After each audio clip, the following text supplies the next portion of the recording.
En av de allra främsta konstnärerna i det textila materialet i vår tid heter Hanna Ryggen. Hennes vävnader är krönikor ur livet och den samtida historien, skapade vid vävstolen, direkt i materialet, utan förberedande skisser eller kartonger.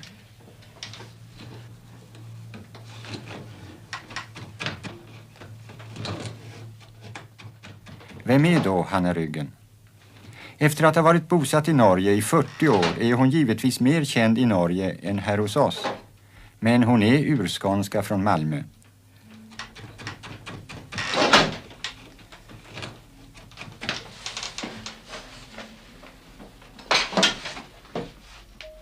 Fadern var sjöman, släkt med den skånske skepparen Erik Vederhatt.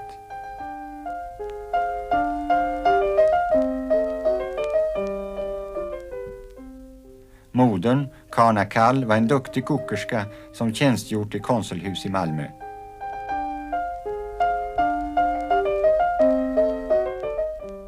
Föräldrarna önskade åt sin dotter ett säkert levebröd och efter skolgång och något år på gymnasiet fick hon plats som småskolelärarinna. Läraryrket, det småborgerliga livet, passade henne illa. Hon kände dunkelt att det fanns skapande krafter inom henne. I det ögonblick hon övervann sin rädsla att lämna föräldrarna tog hon tåget till Lund och skrev in sig på Fredrik Krepps målarskola. Några år senare är Hanna Ryggen på väg till Nordnorge. På en studieresa i Dresden i början på 20-talet har hon träffat sin blivande man, norrmannen, bonden och konstnären Hans Ryggen från Örlandet. Hanna Ryggen skulle nu bli småbrukarhustru, börja en helt ny tillvaro i ett nytt land. I 3 dagar och 3 nätter satt hon tryckt intill kupéfönstret. Fjällen, fjordarna växte fram som ur en märklig bilderbok. Hennes man hade berättat om gården, djuren och de knappa livsvillkoren. Huset på 1 rum och kök som man nu skulle bygga på med en kammare. Om tunet med de olika växterna. Om båtfärden från Trondheim. Han hade berättat om morgonljuset som färgade de grå uthusen violetta. Om torven som man skulle elda med. Om skymningsfåglarna som kom inflygande från havet.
Vid framkomsten stämde det mesta med vad mannen berättat.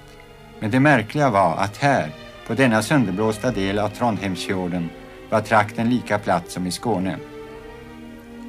En dag snickrade hennes man en vävstol åt henne och Hanna Ryggen började väva.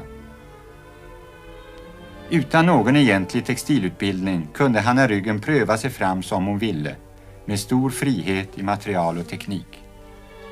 Hon vävde tingen och händelserna omkring sig, hästen, fåren och de andra djuren på gården, familjen kring matbordet. Hon vävde människorna i byn, också den ogifta modern med sitt barn vid symaskinen.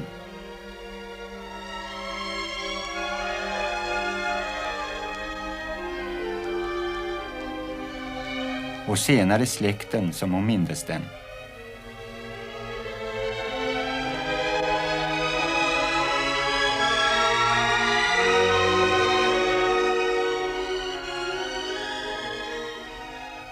–1935 överföll Italiens flyg- och pansartrupper Abessinien och Hanna Ryggen gör sin Etiopien-täppe, en vävnad där hon för första gången knyter an till den blodiga samtidshistorien. Den kom till som en spontan protest mot fascisternas övergrepp och utställdes på världsutställningen i New York. På täppet sågs Haile Selassie i biblisk skrud och Mussolini med huvudet genomborrat av ett apelsinskt spjut. Det partiet hade utställningskommittén täckt över med vitt tyg för att vara på den säkra sidan, en diskretion som inte gjorde täppet mindre uppmärksammat. Hanna Ryggen fortsatte att väva. Med stor kraft skildrar hon 30-talets crescendo, inbördeskriget i Spanien. Hon vill protestera mot grymheterna, övergreppen på mänsklig frihet. Samtidigt känner hon sin styrka som konstnär växa. Färgspelet i vävnaderna blir kraftigare, kompositionerna friare, motivens förvandlingar till textila former allt djärvare. Och så kommer kriget. Norge ockuperas av tyskarna 1941.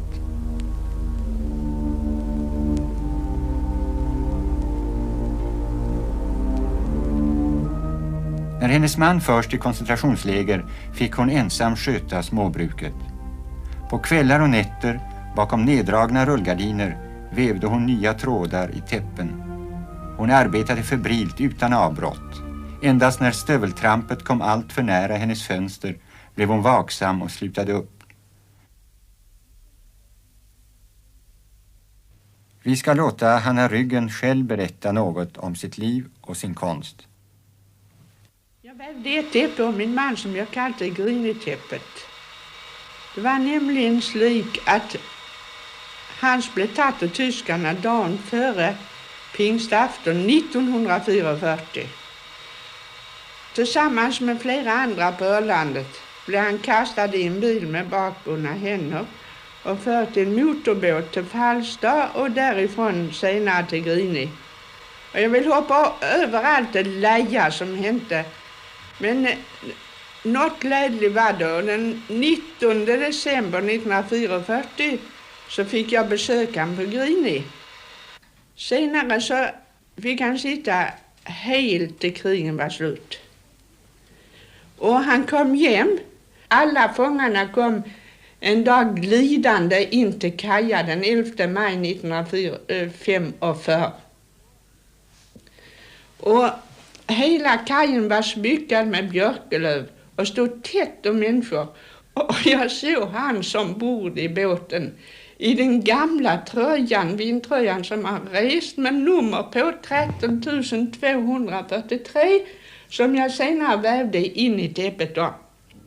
Jag vävde en bild av min man då när han sitter, som han förtalte mig, han satt och malte de där dödningsskylten som blev satt upp överallt i skogen och överallt inom taggtrån. Varsel, att där fick man inte gå. Och de framställde jag på täppet gråa, det skulle ju varit vita, men det passar ju inte i täppet. På hela täppet är rött och rött i rött. Och framför ovanom hans är det någon taggtråd som jag faktiskt trängde i täppet då. Jag vävde dem emot med taggar och grejer. Det är bra att väva med taggar i bilderväv. Och bakom dessa taggar, där ser man ansiktena som gluttar fram och som ser ut. Sånt som Hans förtällt att det stod vid taggtråden och tittar ut i den fria världen. Och bakom sitter en jänta på en häst och så ser man en brinnande by. Och det är min dotter Mona. Det ska vara henne nämligen. På ett bord framför han står en keramikokoppar som blev gjort på Grini i en keramikverkstad. Och som man alltid drack och de har ju ändå. Framför är det en eld som slår upp. Det är krematorieelden. Och min man talade om att han var sist på Mysen. Och där höll det på tyskarna och skulle bygga ett krematorium som alla de där norska Nift- och Nebelfångarna skulle förintas i. Men gudskelov, det skedde inte för krigen blev slut innan de hann att utföra sina verk.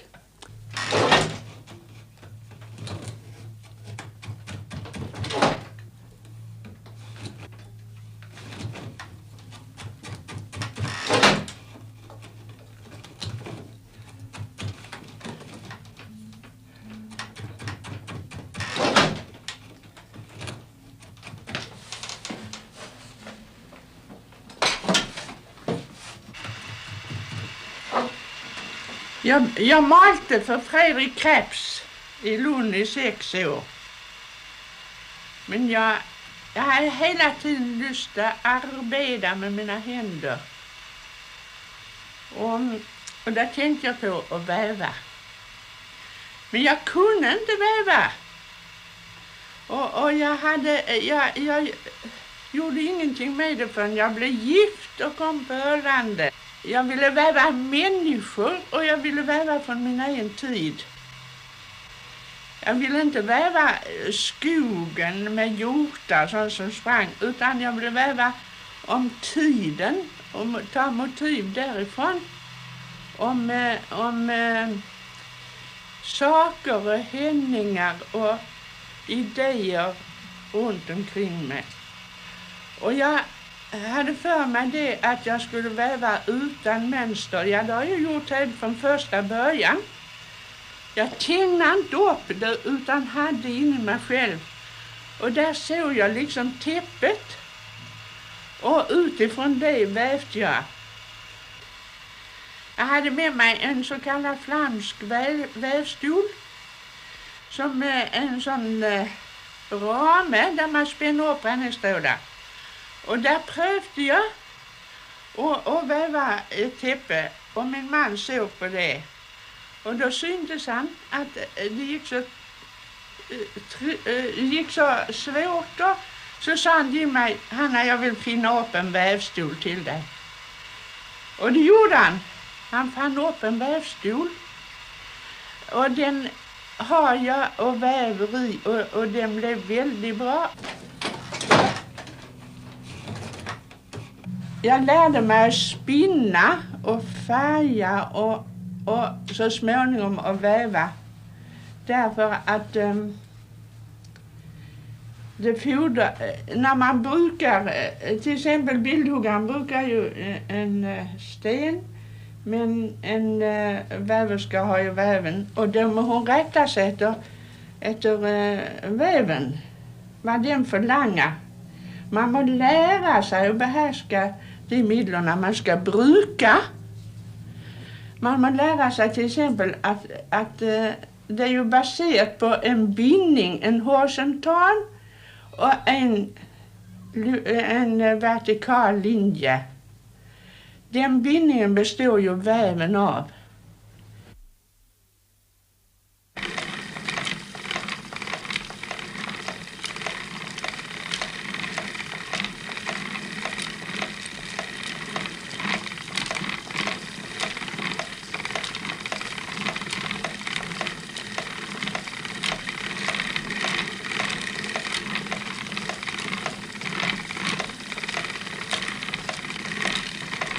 Nu har jag spunnit och jag har vävt. Kanske skulle vi gå ut i marken och försöka finna någon av de plantor jag brukar när jag färgar garnet.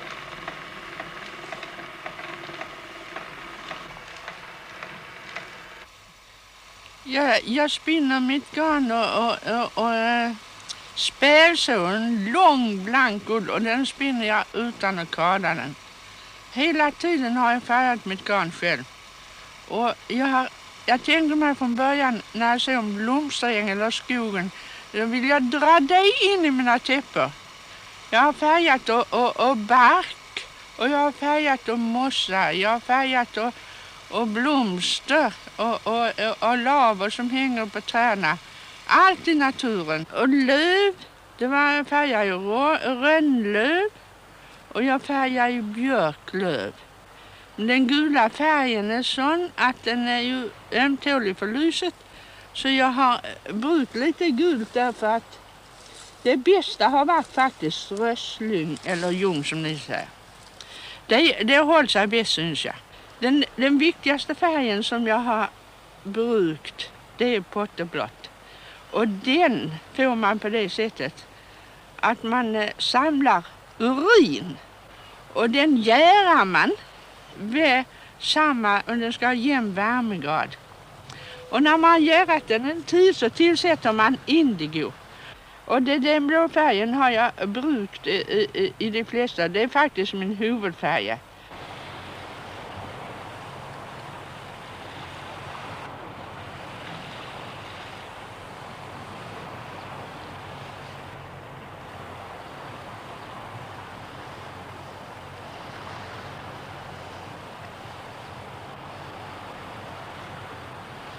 Livet glir förbi. Jag föreställer mig att hon glir förbi som en dröm på den blå ytan.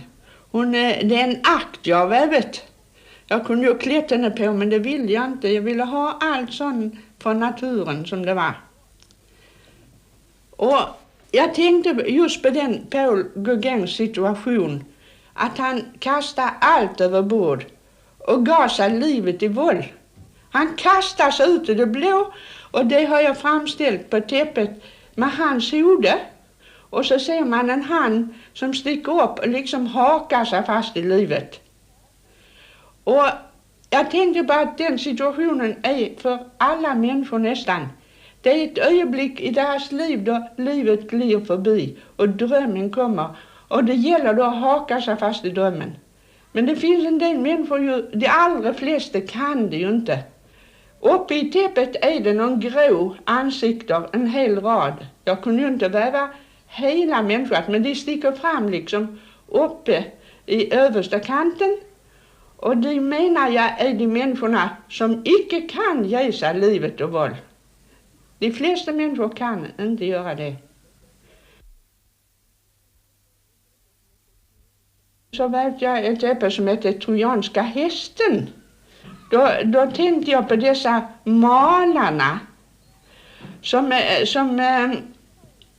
malar strejker och rutor och alla möjliga konstigheter. Och de syns jag föddes liksom in i Troja, vår värld. Och Picasso, han är ju den som liksom har fört allt det där in i vår värld. Och så liknar det med en trojansk häst som liksom kommer in i Troja för att Pallas Athena. Och jag låter publiken stå i sådana avdelningar på täppet, 2 olika avdelningar, där är bara hodar som kommer fram i det blå. Det är publiken som ser på allt det här. Och ur hästen rösar liksom hodar med skägg. För alla sådana unga konstnärer, de har ju skägg och det har de ju fortfarande. Det är ju kännetecknet. Jag kan ju inte visa vad de malar. Men jag visar en malare som har flytt för dem. Och det är min man som sitter sist i täppet. Och i den gula pelaren sitter han i gult. Och han spänner emot liksom med sin stora palett. Och så låter jag det hagla med pilar emot han. Som det gör mot alla så kallade naturalistiska malare. Och så låter jag han se upp till en sån, jag vet Pallas Athens tärnor. Det täppet, lilla täppet vävde jag först. Efterpå så syntes jag att Picasso borde vara med. Och faktiskt på slutningen nu så vävde jag ett nytt täppe och där är Picasso med. Där sitter han i sin pyjamas med palett vid Trojas mur som brinner. Och det fick jag fram på det viset. Jag vävde tegel i gult. En mur alltså. Och så fogarna gjorde jag med potteblått lingarn. Och flammorna slog upp och tegelstenen med olika röda färger. Och Picasso sitter i lila i det helt blåa. Och inte han sitter en ny sån Pallas Athenas tärna. Och nedanför är det liksom en mur och där står en arkeolog eller sån. Han är infiltrat i stenarna. Man ser på täppet hur stenarna liksom skjuter in i han överallt i huvudet. Och så håller han en bok i handen där det står Pallas Athena. Och så låter jag alltså Picasso sitta med en pensel och bort med muren liksom och dirigera denna horde som kör in i Troja. Så vill jag tala om det största täppet jag har vävet. Det heter Vi lever på en stjärna. Och det var bestilt och det hänger i regeringsbyggningen i Oslo. Jag har föreställt mig alltså hela världen. Jag syns det måste passa i ett regeringsbygg. Och hur skulle jag kunna väva 4 meter upp i höjden och 3 meter brett? Det var faktiskt väldigt vanskligt. Jag föreställer mig då vi lever på en stjärna. Jag väver en stor ellipse och den är vår jord. Och den fyller hela täppet. Utanför den här ellipsen, den stora som jag menar är vår jord, där har jag vävt någon himmellegum, vad ska vara, stjärnor och allt möjligt, för ornamentets skull. Och dels under den tiden jag vävde täppet så skickade faktiskt ryssarna ut den första Sputniken. Och den dagen var jag alldeles konstig. När jag föreställde mig jorden så föreställde jag mig den är kamptummen på jorden. Och den liksom att vi, han och hon som mötes på bron, den osynliga bron. Man vet inte var hon kommer ifrån, man vet inte var han kommer ifrån. Och man ser inte bron heller, men de mötes mitt i täppet. Och där är en illröd fläck där de mötes. Och de älskar varandra alltså. Och de lever samman, de blir ett. Och de är, i och med att de mötes så är liksom livet på insegling. Och från var sida kommer då en litet spädbarn seglandes in i täppet. Den ena från höger och den andra från vänster sida. Det görs i rött. Hela täppet är blått och svart. Men dessa barnen och så han och hon, de är illröda. Och jag menar det att när 2 som lever samman, som nu jag levde med min man i 33 år på landet, så faktiskt så existerar inte världen för oss på annat vis än sån som jag vävt i täppet. Efter det vävde jag ett täppe som hette Händers bruk. Då är jag igen inne på de där allvarliga sakerna. Jag lurte på varför allt det människors händer kan brukas till. De kan brukas till att väva, de kan brukas till att baka bröd, de kan brukas till att plöja syka och de brukas till att fostra upp barn.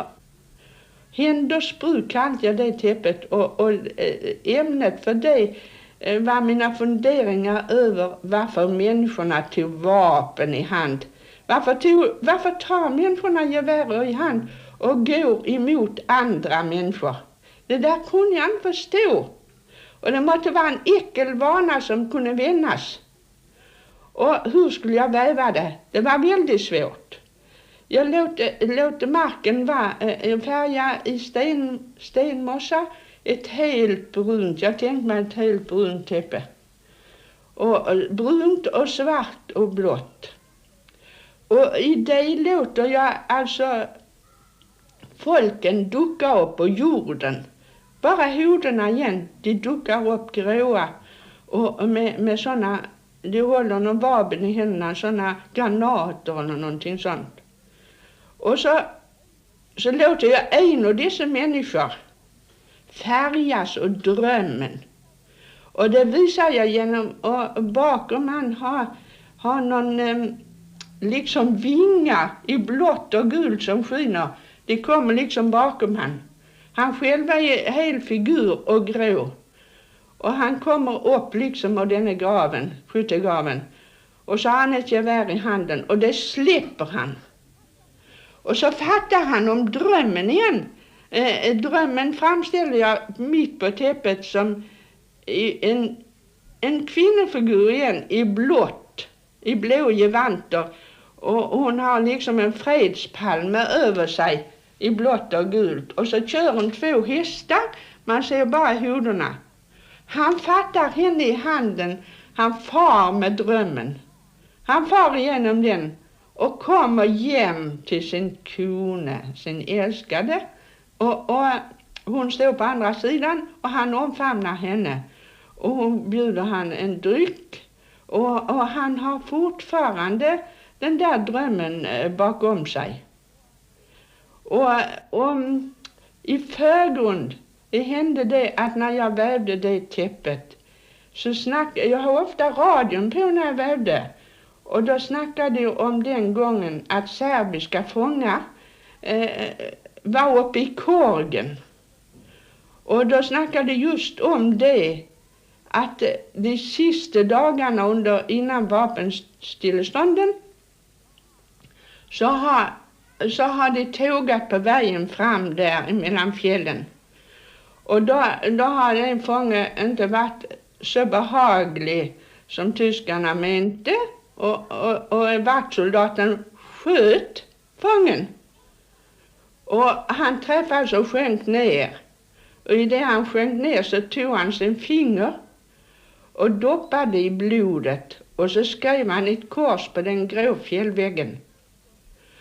Korstecknet. Och så död han. Och det där grep mig så starkt att jag nere i täppet vävde hans ansikte liksom. Och korset på den grå. Och det var ju också ett sätt att bruka sina händer. En gång skrev Paula Gauguin att hennes väv är som ett finstämt instrument som framlockar känslor och lidelser. Och trots att hon lever en ensam kvinnas liv långt ute i fjorden lever hon mitt i nuet.